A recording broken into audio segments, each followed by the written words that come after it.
Perfect. All righty. So, welcome to another episode of my podcast, Investing in the USA. So today we have Brent Mott. He's a real estate investor, and I've been reading about your story and how you got started and how fast you've grown, Brent. And I definitely wanted my listeners and my people to know more about you and what you've done. So if you can share your story, that would be great. Yeah, absolutely. So, uh, it's little by little and then all at once. So, yeah, it's fast and slow at the same time. So, graduated with my MBA in 2010, and I bought my first property the year I graduated. So, I always knew that I wanted to invest in real estate. My grandmother invested in real estate. My parents didn't really invest in anything. I saw which one worked out better. Mhm. So I wanted to invest in real estate. And at the time, I'd gotten recruited by Cadillac, and I was in kind of a management training program for that. And I was selling Cadillacs, and I sold an Escalade to Phil and Shanoa Grove. Uh, Okay. they taught me how to invest in real estate the right way. I signed up for some mentoring with them. About 6 months later, I was able to leave Cadillac. So I've been a full-time real estate investor since 2014. In fact, I think I'm 20 days away from my 10-year anniversary from quitting my corporate job. That's so Um, cool. yeah, so I've been in real estate full time since 2014. I started off in the single family space. Lots of different strategies in there. Wholesaling, fix and flips. I know a lot of your audience is familiar with some of these. Some Yeah. more complex strategies like buying property subject to, doing wraps. I love buy and hold. Real estate plus time is one of the best combinations ever. So I love the buy and hold strategy. And then in 2017, 2018, if you're not growing, you're dying, and I'm always looking for growth and that new challenge. So I got started getting really interested in commercial real estate. So I started investing in commercial real estate. 2017, 2018. I met my business partner. His name is Aaron. Aaron built a $500 million portfolio in the Midwest. He was kind of a junior partner in that organization. His senior partner wasn't ready to hand over the reins. He wanted to have a little bit more control, so he left that company. And then we started teaming up on projects in 2018. Since then, we've built between 150 and $200 million portfolio in the commercial real estate space. A lot of people, as they get into commercial real estate, they focus on one asset class, which is what I would normally recommend.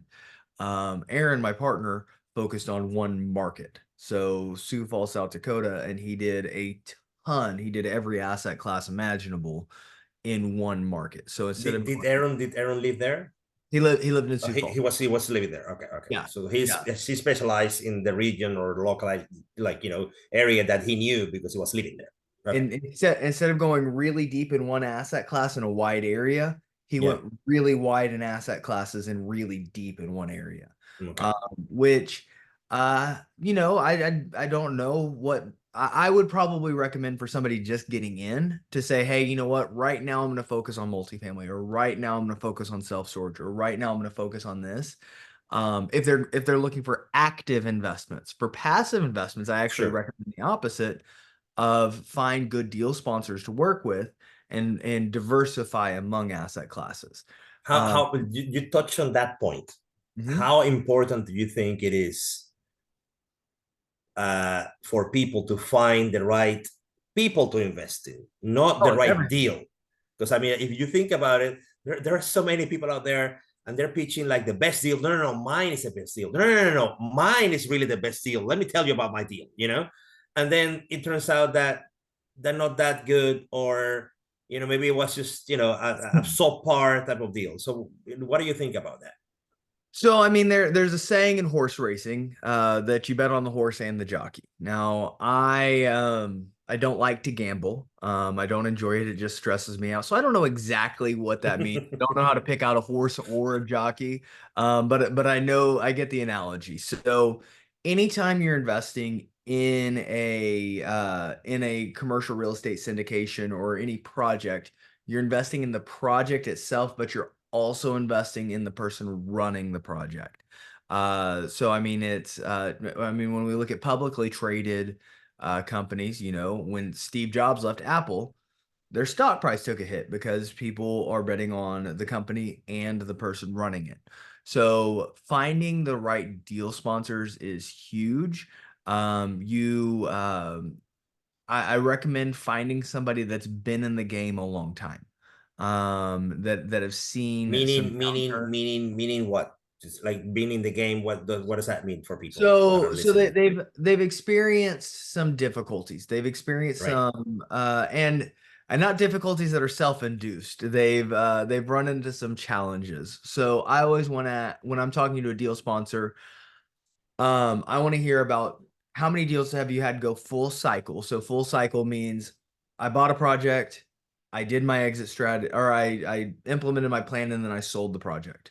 Or I bought the project, I implemented my plan and I refinanced the project. So Right. most of the time in commercial real estate, a full cycle project is either I bought a property and turned it and I refinanced it, or I bought a property, turned it around, and I sold it.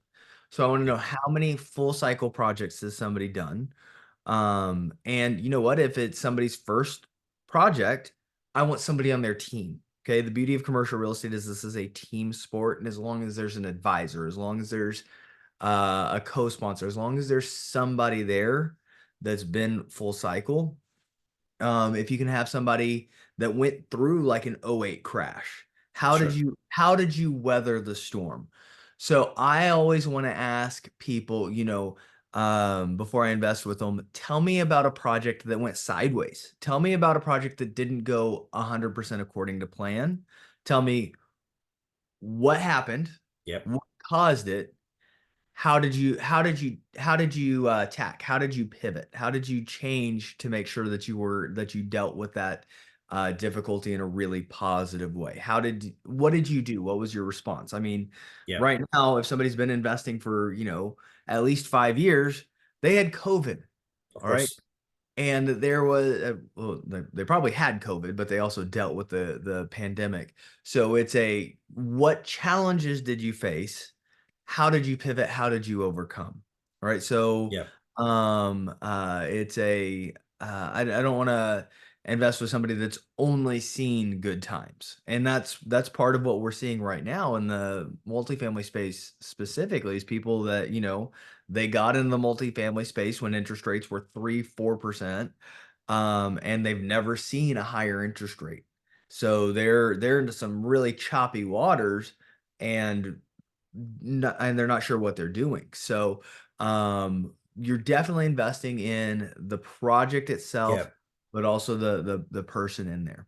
And you're talking also touching on another point about COVID, and that's pretty much the biggest event that we've had in the recent few years, right? Like before that, it was basically the debacle of 2008, right? But right nowadays, it's more people are talking more about COVID and how is it's still influencing our economy, basically,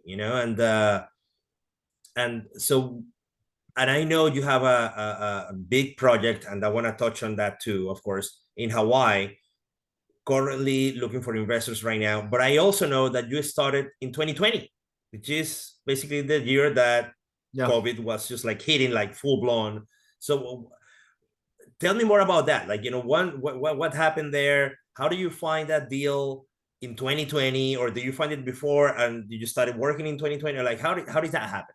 So, so much of being a successful real estate investor is having a huge network and having a very, very powerful network, and being around the right people. So in 2019, I I went to a mastermind in Maui. Uh, it's always good to have a business write off to go to Hawaii. Of But course. I went to a mastermind in Maui, And I met a guy there who he had a really unique business model where he would buy a 1 acre tract of land on the Big Island of Hawaii at the tax auction for $5,000. Now, this isn't beachfront. This is on the side of a mountain. It's not the prettiest, but he could go to the tax auction and buy a 1 acre tract of land for $5,000.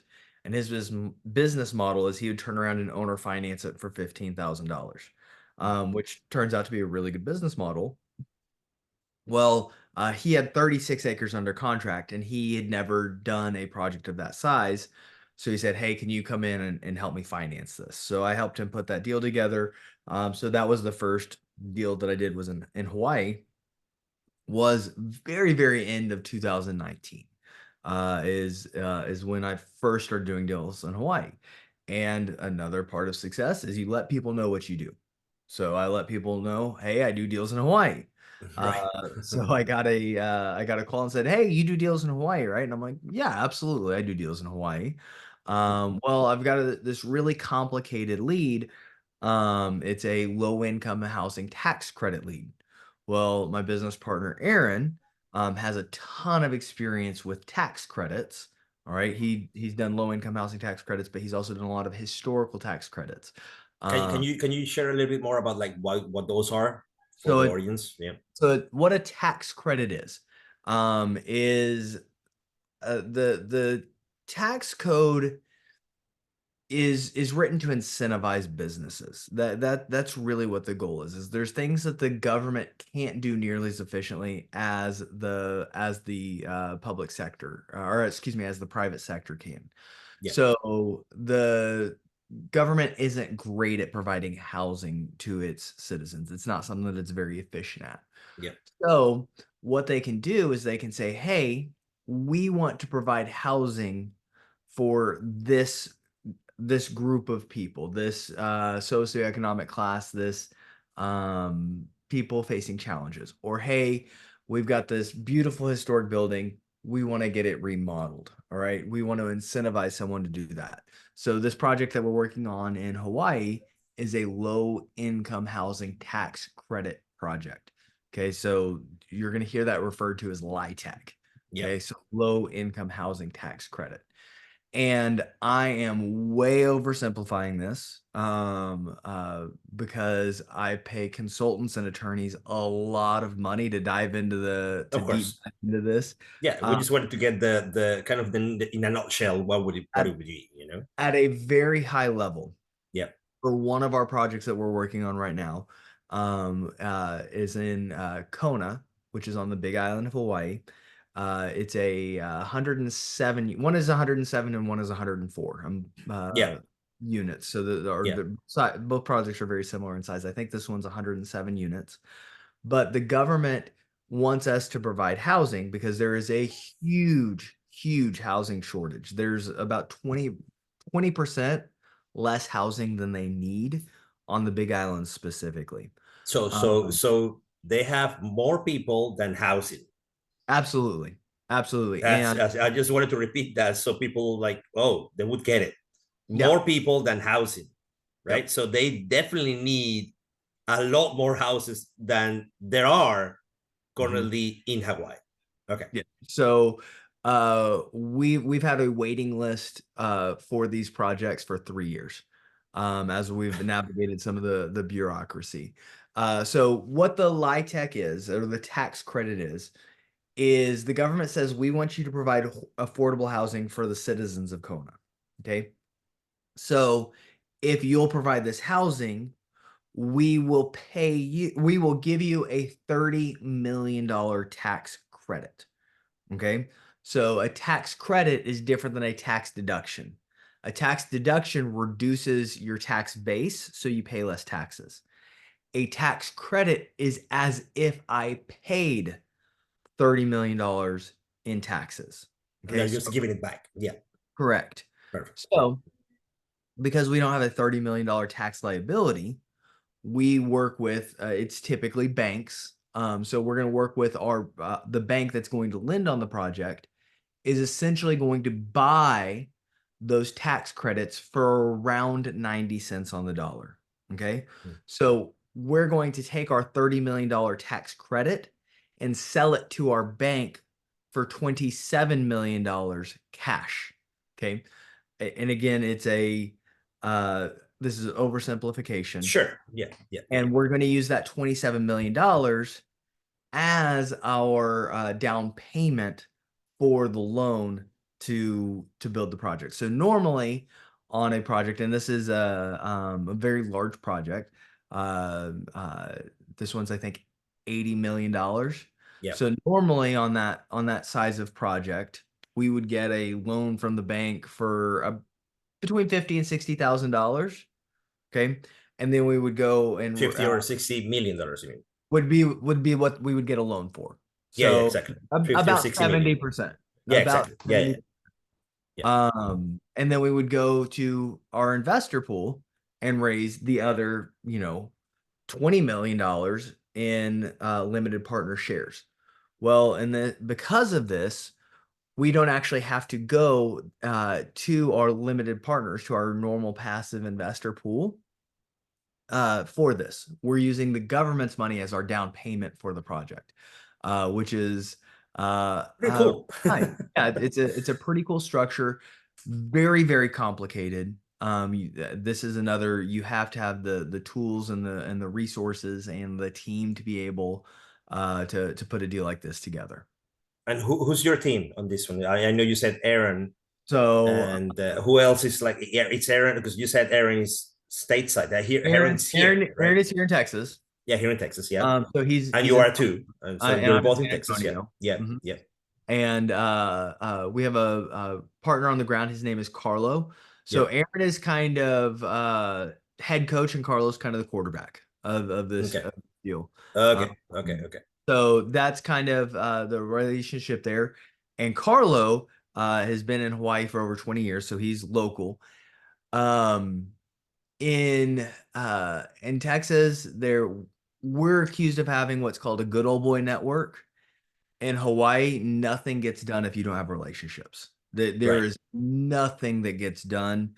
If you've heard the term big kahuna, that is a real thing. We had to get spiritual blessings on our land from the kahunas of Hawaii. We have relationships with both the mayor of the Big Island. So each island in Hawaii is its own county. So we've got good relationship with the head of the county for the Big Island. We also have a relationship with the governor of Hawaii.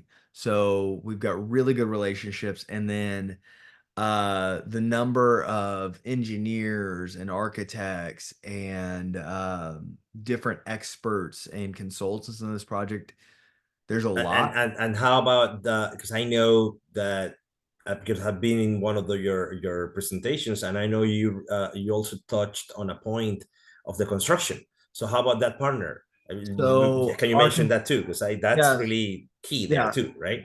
So our general contractor on this project is Nan Inc. Yeah. They are by far the largest contractor in Hawaii. Yeah. They are bonded for $2 billion. Okay, so they're a huge contractor for building this. So one project is 80 million, one project is 50 million. So it's $130 million total.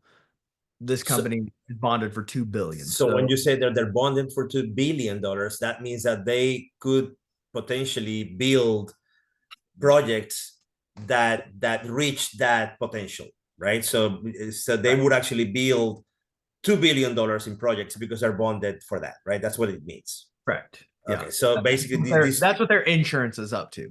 right, and so these two projects, they only amount, well, I said they only amount, they actually get to like $130 million, which is a lot of money, but it still is, that's not even like 1% of 10%, I mean, of what they have bonded and they can actually reach. So it's well within their means to take on this project. Absolutely well within their means. And then also we're partnering with a property management company Yeah. in Hawaii that specializes in affordable housing. So both projects, we've got a project in Kona and a project in Hilo. Yeah. Both projects are going to be reduced reduced rate projects, so we're getting special incentives from the government. Yeah. So the Kona project, where we're getting the tax credit, that is a true low income housing project. So Yeah. 40% of our tenants, we're going to be contracted and paid directly from the government. Okay. The other 60%, they're essentially going to get vouchers that are going to pay us. So 40%, we're paid whether we're vacant or not. Yeah. 60% is vouchers. But again, there is such a demand and such a wait list for this type of project. I think we're gonna fill almost immediately. On the Hilo side, that one is also a reduced rate project. It's not a true low income. This one is designed for workforce housing. So this is there's a percentage of average median income. Okay, so this is a little bit complicated. So what they do is they look at the average median income, okay, and your rent should be 30% of that number, okay, of whatever the average median income is, okay. That is what sets our rent every year, is they look at what is the average median income, and we're at the appropriate Bracket percent or that yeah. they deem is appropriate for that. Oh, So okay. this is going to be police officers, firefighters, teachers, kind of bread and butter um workforce housing. So it's the backbone of society. Yeah. Now, if you've been to Hawaii, it is incredibly expensive. Yeah. And with such a shortage of housing, supply and demand, most locals can't afford good housing. All right, or a lot of locals can't afford good housing. I don't want to say most. I don't want to overstate, Yeah. but a lot of people have a hard time affording that. Yeah. So that is another reduced rate project. Now on that project, we're not getting a tax credit, but we're getting an incredibly attractive loan from the state of Hawaii.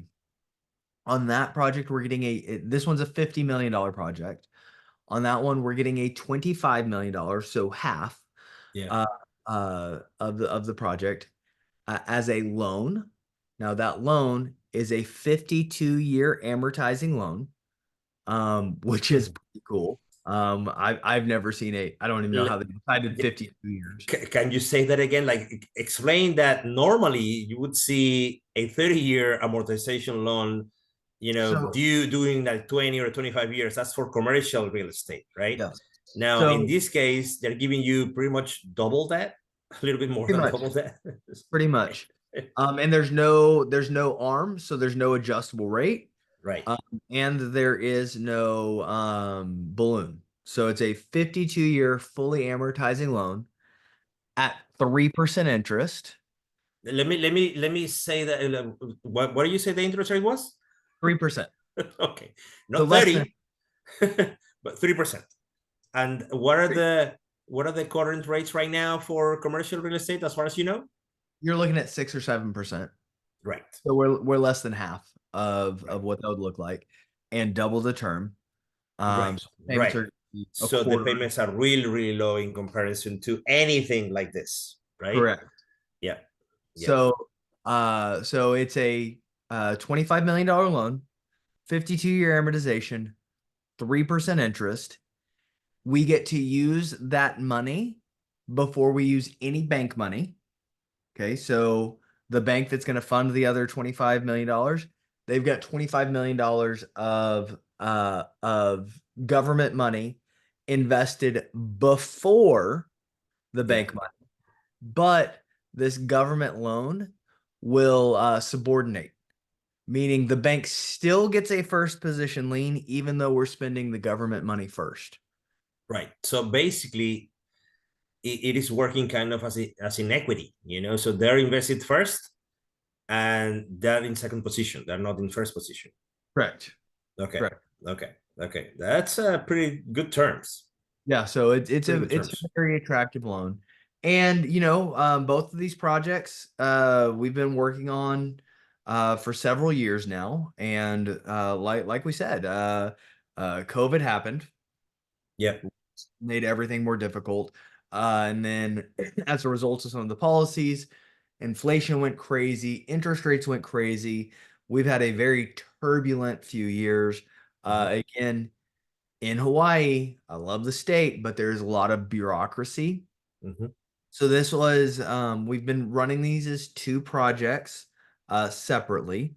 We've got a few investors, a few private money lenders in those projects now.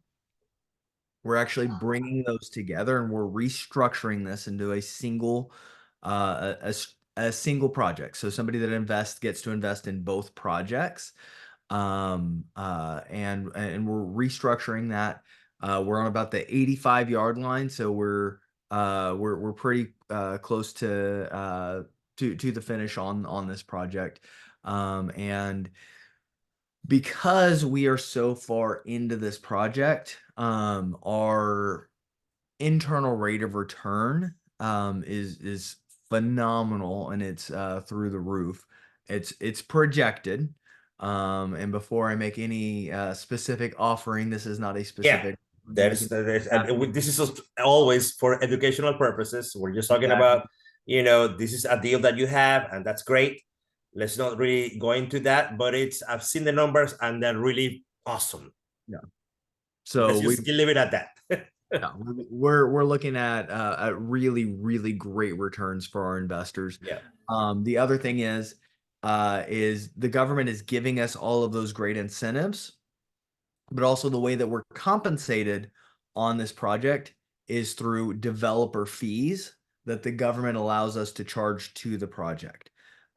So So that's interesting. Like, so the money is not really coming from the rents that are going to be,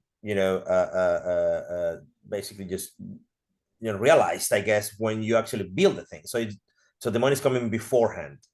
correct. So So can you we're explain getting like those developer fees are like, because so the that's not really developer common, right? again, they're paying us, and the developer fee on the total developer fee is about $9 million on Kona, about $5 million on Hilo. So really solid. And those that developer fee is shared amongst the general partnership team in this particular project. We're bringing in passive investors to the general partnership because we had some of our investors request something like this. So we put it together. As a real estate investor, networking and keeping your investors is the lifeblood of your business. You have to keep your investors happy if you want to be an active real estate investor. So you always put together things that are best for them. So with the way the payout on this particular project is going to work is all of the money invested up front is viewed as a reimbursable expense. Okay. So normally if you invest as an LP, that's an investment. Okay. With this, that is an expense that is reimbursed as soon as you have a go project. As soon as your project breaks ground, uh, all of the money you've put in up to this point is reimbursable. So we can charge that back. With that, we're going to be able to return all capital that anybody has put in. Okay. And that's the money that is coming from the developer fee. Is that That how it no, that explains it, that or doesn't that's that is something to do with that? just return of capital. That Oh, doesn't okay. it is a reimbursable expense. Okay. Um so we're just getting that back. Okay. Um and then the developer fee is paid out in phases. Okay. And this is one of the last things that we're looking at. It's probably going to be paid out in 4 or 5 phases. The first 25% and this is a what it could look like if it was four. So Yeah. we would get 25% of the developer fee as soon as we break ground. Okay. Yeah.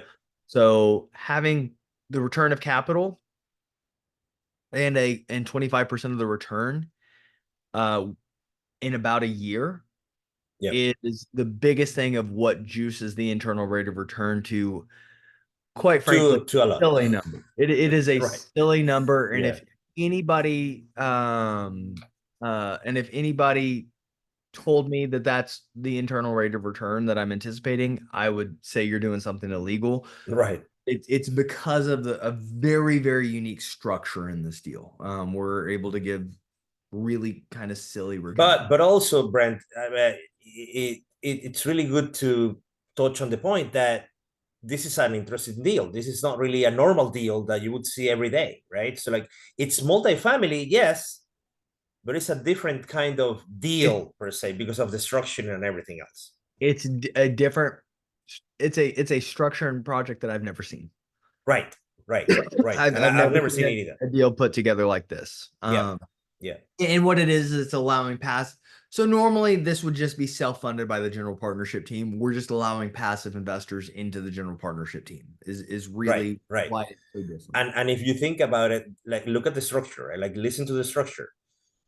If you put 100,000 in right now, in a little bit more than a year, because of course they haven't started construction yet, but when they do, which is going to be a year and a half from now or so, you're going to get your 100% of your money back plus part of that developer fee. Plus part of the developer fee, correct. And that's just year one or year and a half. I mean, like after construction starts. That's at groundbreaking. Yeah. And then 25% would come at 50% completion. Yeah. We're anticipating a 16 to 18 month project Right. on this. So that would be, I'm going to call it 10 months later. Just because everything runs on Aloha time, Sure. on the island time. So I budget everything out a year just to be safe. So 25% at completion or at groundbreaking, 25% at about 50% through the punch list Yeah. construction, 25% at certificate of occupancy, and 25% at fully occupied. Is kind of how Okay. is kind of how that would be divvied up.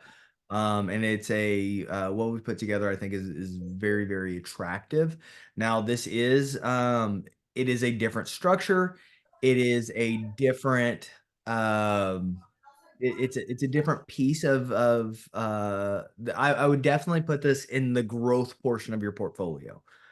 We eliminate as much risk as we possibly can on every deal that we do, but for a security portion of my portfolio, I'm going first position liens. I'm going self storage. I'm going a normal affordable housing deal. This does have the development play, and your investors are coming in very early. Now, again, we're mitigating all of the risk that we can, but this isn't something that I would recommend for somebody's very first investment. This is a very, very But why is that? Why is that, Brent? Like why would you because recommend it? Like it's invest. So normally when I go to an investor, I take them a 100% go project, meaning it's our I a lot of times when I go to an investor, we've already closed. We've oh already right, closed I and we're see. back funding. This is Yeah, we're dialing in the last 15% of the details on this project. This project could go a little bit longer. There's and I don't want to scare anybody off, but I also don't want to say, hey, this is the most secure deal anybody's ever done. sure. Free investment carries risk. No, no, of course, of course. Every But single investment carries risk. Um, what would you say are the risks that people would be running or taking so if they invest in this deal, for example? Like the because beauty, at this stage, not like 5 years ago, but like right now, as you yeah, said, you're at like yeah. 85%.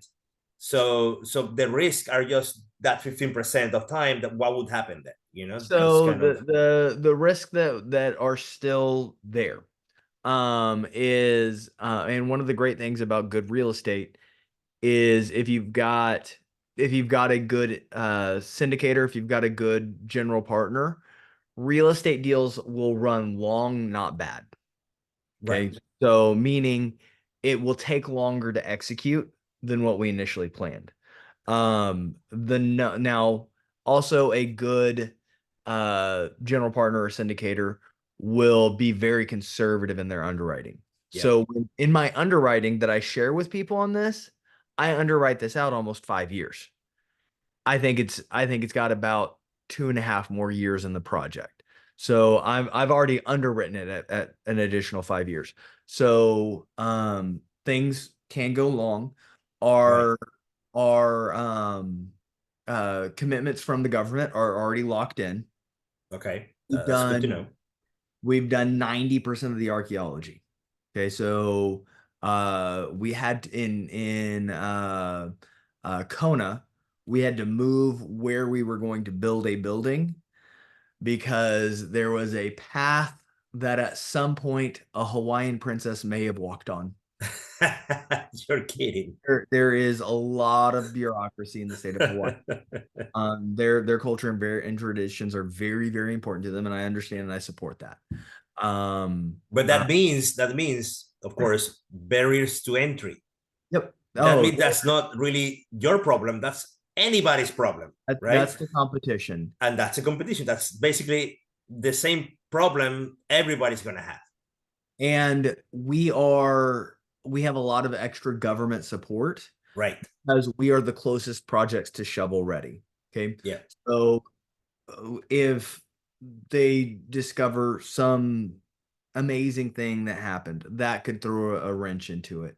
We had the seller of the Kona property did some uh kind of shady things that should be a very easy thing to get taken care of in a court system that could turn into something larger. So essentially, after they signed the contract to us, they wanted to sell the land behind ours. So after we already agreed to our terms, they placed a height restriction. So there's an invalid height restriction Mm. that we could only build 2 stories instead of three. It's not valid, okay, but we have to fight through it. Right. We it Right. should be a very easy, straightforward lawsuit, but we all know how lawsuits go. So that's one thing that could come up. But And could that affect, or how could that affect the project, or the project in Kona, for example? well, if we didn't fight it, it would reduce the number of units. Right. Um, Right. that would just change some of the economics on the project. Um, but it should be the seller has already lost one set of lawsuit with another group with the same issue.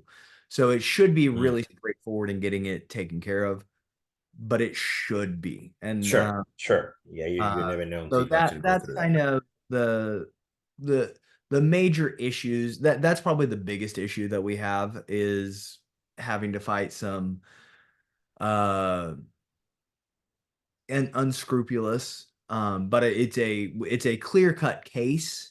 It's just a how fast can we push that through? And then in a worst case scenario,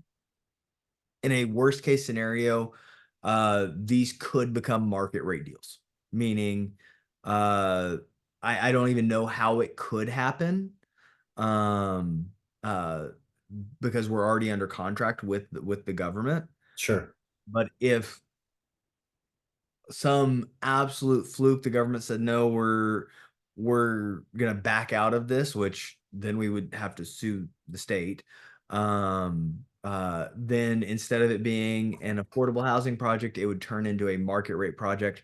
But again, we're on an island that's got 20% less housing units than it needs. Right. Right. Right. I mean, so it basically Not sounds not like, not for 20,000 less people, or not 20,000 less people, 20,000 less housing units. So 20,000 less right, houses than they need. houses. Yeah. Yeah. Yeah. Yeah. Yeah.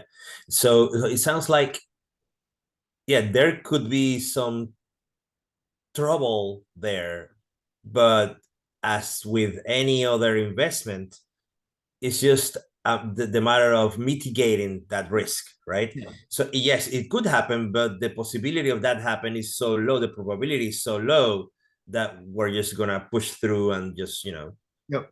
and like have whatever plan in place if that happens, right?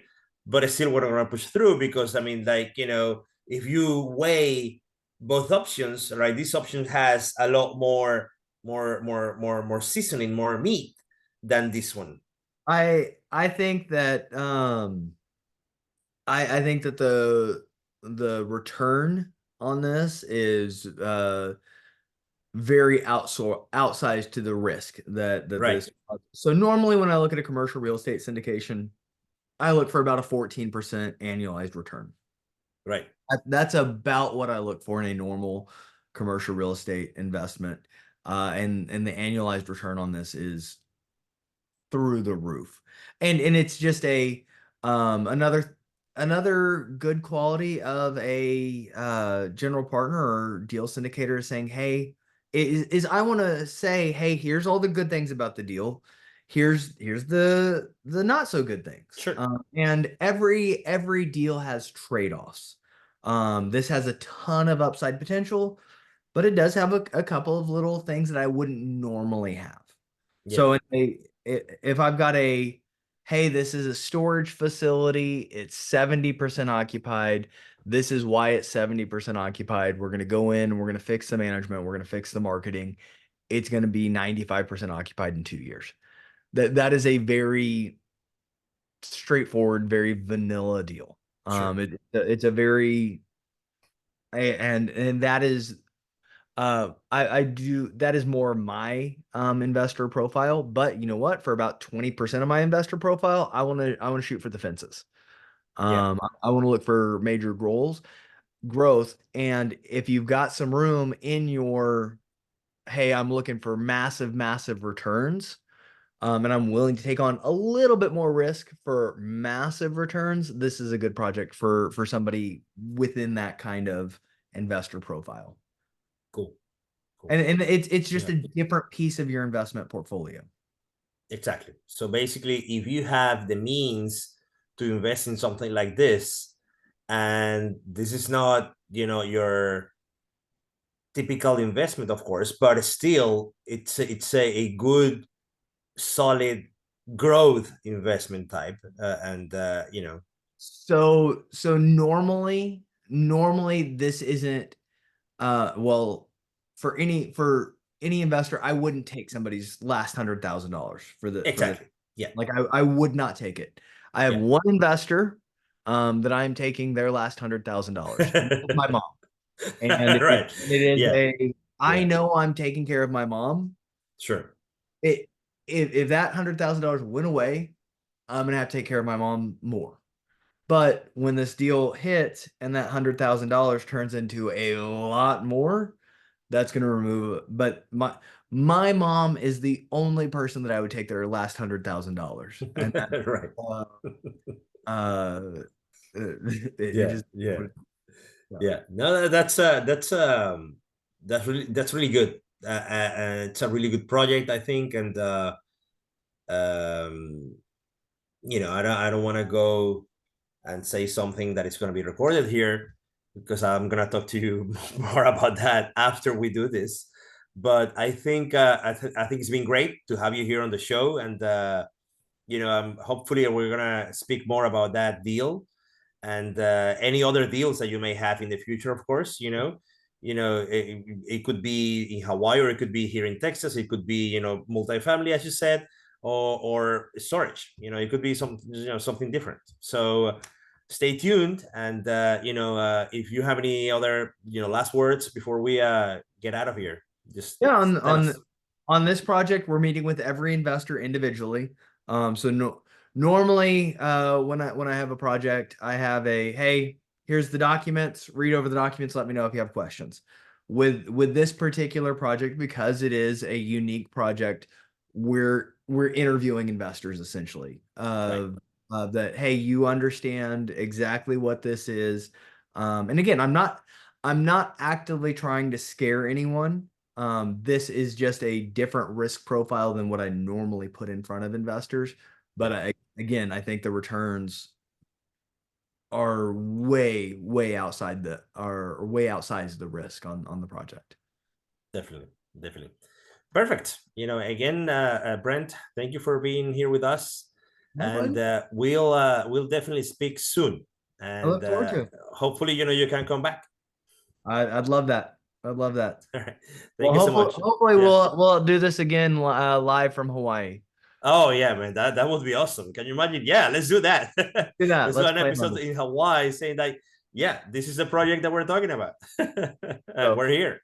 we are gonna have a groundbreaking party when we go with all of our investors. That would be so cool. So yeah, definitely. That would be so cool. Anyway, so thank you again, and Pleasure. thank you for you guys to tune in and listen, and we'll speak to you soon. Thank you so much.